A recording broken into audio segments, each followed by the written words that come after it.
Más información desde Ecuador con los nuevos desafíos que tendrá el mandatario ecuatoriano en este segundo mandato. Y estamos con César García. César, te escuchamos. Sí, ¿cómo estás, Maga? Bueno, vamos a analizar a profundidad qué significa y cuál es el panorama, el país que recibe el presidente, los desafíos, sobre todo en el ámbito económico. Lo habíamos dicho, si es que se escuchó un discurso mucho más aplomado, este no se sustentó necesariamente en cifras y es lo que vamos a revisar a continuación con nuestro invitado Juan Sebastián Naranjo, economista. Gracias por este espacio.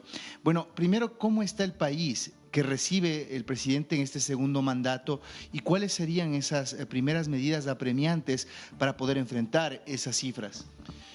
Buenas tardes, qué gusto el poder conversar de la economía. Me parece que el presidente en este segundo mandato recibe un país un poco ya más ordenado desde el lado macroeconómico, un poco para amplificar las cifras, ¿no? Hace 15 meses el presidente recibió un gobierno con un riesgo país de 2016 puntos, recibió un país con atrasos, con proveedores, recibió un país con problemas de credibilidad internacional. Recordemos que los multilaterales en ningún caso pues, siquiera imaginar que se sentaban con el presidente de aquel entonces, ello por la falta de coherencia entre el decir y el hacer. Además, tenía un problema de déficit fiscal, hereda con un déficit fiscal tremendo de casi 5.000 millones de dólares, lo que llevó que en estos 15 meses el presidente haga ajustes del lado macroeconómico, como ajustes de carácter fiscal, el tema del IVA, el tema de la focalización de subsidios, el tema del ISD. Entonces, estos 15 primeros meses de gobierno ha llevado a estructurar de cierta manera algo de calma desde el lado macroeconómico, generar credibilidad con los multilaterales y comienza este segundo mandato ya con orden macroeconómico. Escuchamos del día 24 de mayo que el presidente acentuó su esmero en torno a la microeconomía y para generar este incentivo a la microeconomía habló del gasto público. Pero los economistas, cuando hablamos de acelerar la economía vía gasto público, uno viene a la mente, ¿no? El cómo hacerlo. Hay muchos economistas que creen que el Estado debe activar la economía vía gasto público, vía acelerar la demanda agregada, vía acelerar el consumo en torno a la obra pública.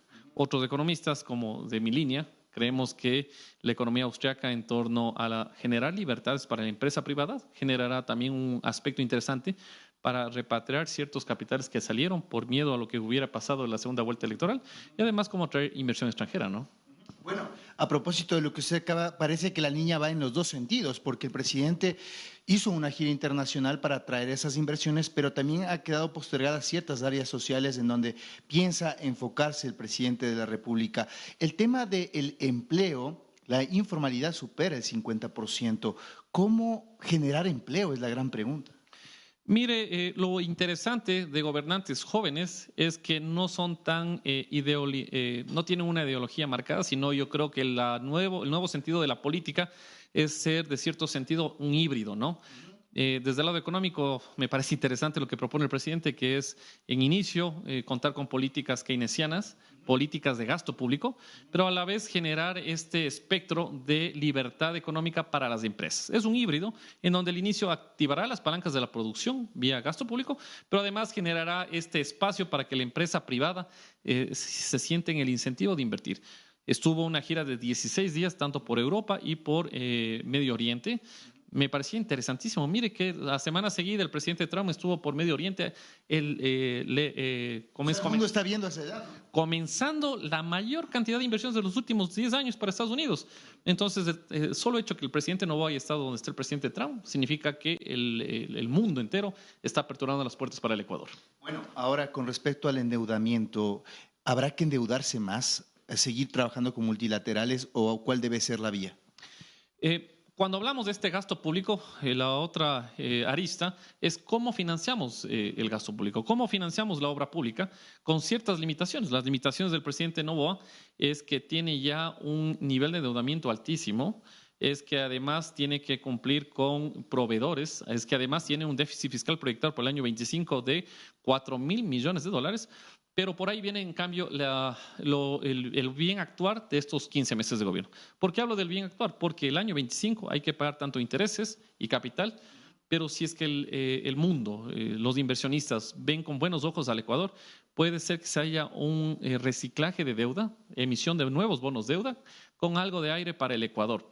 Pero además, en este proyecto de ley económico urgente, yo creo que además en su reglamento habrá que tratar de herramientas de liquidez inmediata. Cuando hablo de herramientas de liquidez inmediata, usted pues no se ha puesto a pensar cuánta plata tiene inmobiliario, por ejemplo, en bienes que están bloqueados. Y bienes vagos. Además, usted regresa a ver y por ahí el Banco del Instituto Ecuatoriano de Seguridad Social, ¿cuánta plata tiene en fideicomisos que están bloqueados por falta de instrumentalización jurídica? Usted además regresa a ver y mira los 38 fondos complementarios que administra el BIES y que poca liquidez le está dando a la economía.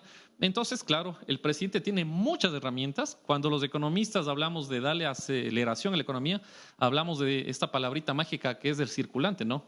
Hay herramientas con creatividad, creo que quienes somos de la línea de esta nueva era de economistas, creo que podemos aportar nuestro granito de arena a la inventiva, ¿no? a las nuevas ideas para darle liquidez al gobierno. Bueno, el mundo entero y Latinoamérica ve con bastante curiosidad la baja inflación en el Ecuador. De hecho, en Argentina, donde también nos están viendo, pues uno de los principales problemas es ese. Y tenemos una inflación anual variable de 0.6%. En ese sentido, ¿cómo continuar en ese camino y fortalecer el proceso de dolarización del cual tanto hablaron en campaña? Bueno, la dolarización en el Ecuador es fuerte y seguirá siendo fuerte mientras las exportaciones sean superiores a las importaciones, mientras la cantidad de plata que ingrese sea superior a lo que salga. Y en ese camino Ecuador se ha acercado a países de forma interesante, se ha firmado el Tratado de Libre Comercio con China, se ha fortalecido el firmar el Tratado de Libre Comercio con Canadá. Eso pasó ahora. Sí, además se firmó el Tratado de Libre Comercio con Corea del Sur. Significa que Ecuador la fortaleza de Ecuador es en la producción primaria.